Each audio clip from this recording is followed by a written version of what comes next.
Hello everyone, welcome back to another episode of Liv's Thoughts. Today we are going to be talking about authenticity. Authenticity is one of those topics that can get pretty deep, not pretty quickly, but there are a lot of levels to authenticity. On a scale of 1 to 10, we're going to get to like 6 or 7 today. 10 being the deepest you can go, on more of a scale of existentialism and death, so I don't want to talk about that. So, first and foremost, before we fully get into this today, per usual, just want to read you the definition of authenticity because it's always important. Authentic is not false or imitation, so real or actual. True to one's personality, spirit, or character. Worthy of acceptance or belief as conforming to or based on fact.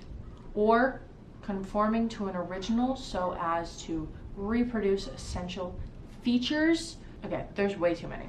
Okay, basically, we all know authentic, I feel like a lot of people would say, is true to the source. So, authentic food, true to the source. Authentic people, they're true to who they are. And as we are existing in this world with social media, we've gotten so far from authenticity that we have performative authenticity. We have people completely living an entire authentic persona online, but are not that actual authentic person, or they are a completely different type of authentic person behind closed doors. So authenticity is very confusing.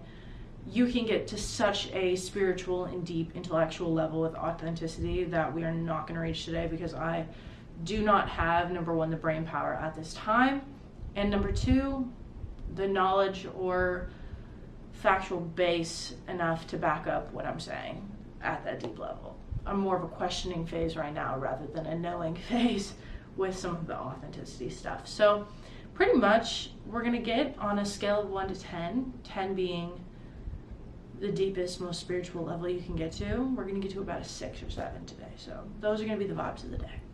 Now, first and foremost, I want to read this little thing I was reading earlier that caught my eye because, just let me read it. Okay. He does not mean here anything like a moral imperative to do the right thing according to an external law, but rather a clear and focused listening to and heeding of one's unique capabilities and potential. So with this part of authenticity, I think what is important to understand is that authenticity is not just about like being yourself and being who you are as a mask of maybe your insecurities inside and your deep feelings that you don't really know how to deal with yet. Like, presenting as authentic is not the same thing as being authentic. And when we talk about someone that is a genuine, true person, they are having completely authentic interactions with anyone they meet. Yes, there is a level of not being stupid in a situation and having your guard up, or being in a situation where you're having a serious conversation, and this person is trying to disrespect you in some way. That doesn't mean be authentic by not putting up with disrespect and not making a scene sort of thing. But being authentic with all of your interactions is meeting someone for the first time with genuine respect on that level. You are not people pleasing for the people around you. You are not making someone else's feelings a priority over yours because you're scared to hurt theirs, but you're consistently getting hurt. And again, authenticity is something that I don't think you'll ever have a cap for, or there will ever be a cap for learning your true self, because we all are constantly evolving human beings. You're never meant to stay the same. And there's always more to learn about yourself, whether that is learning something new or learning something that maybe you didn't really pick up on before, but you are still trying and understanding that version of yourself. So I think that there's a misconception sometimes of what authenticity actually is, because it even dials down to your everyday decisions and the things that you are doing in your day-to-day life. Like what route you're taking to the store, what kind of like brand are you picking out, like even down to the decisions of what time you leave in the morning. Like everything in your life should be under your own accord. Like everything that you do should be because you're authentically living your life that way. So authenticity really, that's why I'm saying that there's such a deep level you can get to with this. So we are going to be talking again like 6 or 7 level. Now I'm going to be reading on my phone for some notes today because I actually wrote stuff down. I was watching a few videos on this before because I wanted to collect my thoughts and kind of see if I was agreeing with what other people were saying. And this one girl, I'm going to link her TikTok that she made a really good point that I didn't realize I actually used to do. And this is kind of on a point with trusting yourself and learning how to not seek external validation for decisions that you're making. Again, like, oh, does this taste good? Should I get it? I've never had this before. Should I get it? Just get it. If it looks good, try it. If it sucks, you can never buy it again. It's fine. But you don't need to be asking someone else for validation when you think something looks good. Like you don't need someone else's opinion actually in that thing. So this girl posted, she said, what would you do if you were alone in that situation? So what would you wear if you're going somewhere alone? You don't know anyone there. You're going to, let's just say, a dinner party for someone that it's a blind dinner party. You know no one there. You are not tainted by anyone else's judgment. You have the opportunity to completely be yourself. You don't know what these other people are going to be like. There's no stereotype for the crowd that you're going to be around. What are you going to wear? What's the persona you're going to come with? Like, what is it that you want to be seen as? You have no judgment there to taint your decisions. So do what you want to do. Think about that in your everyday life now. Like going to work appropriate, obviously. Depending on what your job is, you can really get away with this. But hypothetically, let's talk about my cafe job. I can wear whatever I want. I love dressing up when I go to work. Like I like to put on makeup. I like to like get my outfit on, like whatever, because I work at a cafe 2 days a week. And that's like my 2 days to dress up and slightly, not to be like impress people, but show my personal style and be able to express myself with clothes and with makeup and with my hair. I don't get to do that on a day-to-day. Like I can if I want to, but I don't have money right now to be going and buying the gym clothes that I want to wear. So I'm wearing what I have. And like, you know what I mean? So it's like the times where I can do that, allow yourself to do that. Why wouldn't you? Because you're so scared of what your coworkers might say. Like all my coworkers at my new job I'm at, they're all wearing like, I'm like, bro, you didn't try it all for work today. Like not to be rude, but like they're comfortable with what they're wearing, but that doesn't mean that I have to be matching what they're wearing. There is no dress code for work. You get to wear what you want to wear as long as it's work appropriate. So in situations like that where you have the opportunity to show your personality, to show your style, and you're genuinely so worried what someone else might think of you, honestly, at the end of the day, pretend like they are making fun of you. What's the worst they're gonna say? Haha, you overdressed for work today. Haha, you look stupid because we're all wearing sweatpants and you decided to wear jeans today. That's not how, it's like, come on. And also, most of the time when people are making fun of other people, they will never have the balls to say it to your face. So if they're not gonna say it to your face, why does it matter? If they're saying it to someone else, it doesn't exist to you. Leave it be. They can have their own judgments. They're not, like what, are they gonna bring it to your attention? No, so just do what you wanna do. And it's so much easier said than done, don't get me wrong. But it's not that hard also. Like it doesn't take as much effort as we truly think it does. It takes the first time. After you do it one time, it's not that big of a deal. And if someone else is that concerned about what you're doing with your life, congrats, you have a fan. Like congrats, that's super sick.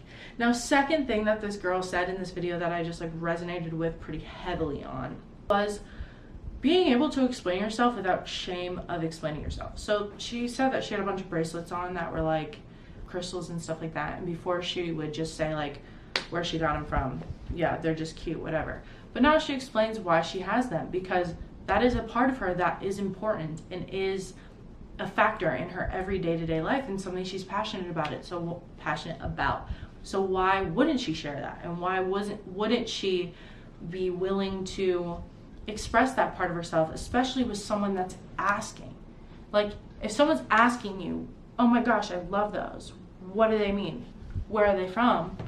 Tell them. Don't be scared to, express who you are and be like openly okay with your interests in the things you find cool. Because when people are actually interested in their hobbies and when people are actually passionate about stuff, it can be the weirdest, most nerdiest shit you've ever seen in your entire life. To be weird is cooler when you're older. To know yourself and know the things you really like and have a passion behind these weird things, it's sick. Like, I want to learn from people that are into weird shit like that, and I want to know about it. Like, that's so cool. Let me show you the weird things I'm into. Like, you know what I mean? Like, I love to show off the weird things that I'm into. Like, I love to tell people about the weird quirks about myself, because it's just so fun to talk about for me, because they're passions for me. And I love to hear these from the people I love. Like, when I'm talking to my friend and they're talking about something that is passionate to them and they're excited about it and they're talking about it for real, I want to hear about it. That's exciting. That's cool. You have personality outside of a job. You have personality outside of talking about social media. We are so, I can't believe fan pages exist for people. No bullshit aside, the fact that someone else is so overly consumed with someone else's relationship, someone else's everyday to-day life, that they have another social media page for just keeping fans updated on their lives, that is so scary to me. Because those are the type of people that when you get to your deathbed, and I don't mean to make this serious all of a sudden, but are you going to have a regret in your life that you just made a fan page for someone and you were so overly obsessed with someone for your entire life that you didn't even take a second to understand yourself and know yourself? Because no one's authentic self is a fan. No one's authentic self is praising another individual. You should be celebrating your own individuality. That is what, it's fine to be fans of people. Don't get me wrong. It's cool to admire other people.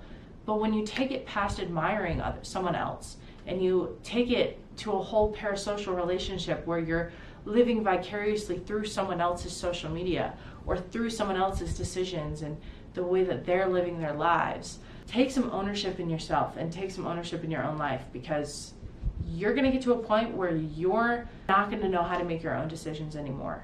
And it's going to be depressing and it's going to be sad when you get to the age where you regretted not living your life the way you wanted to live because you were so overly obsessed with someone else's.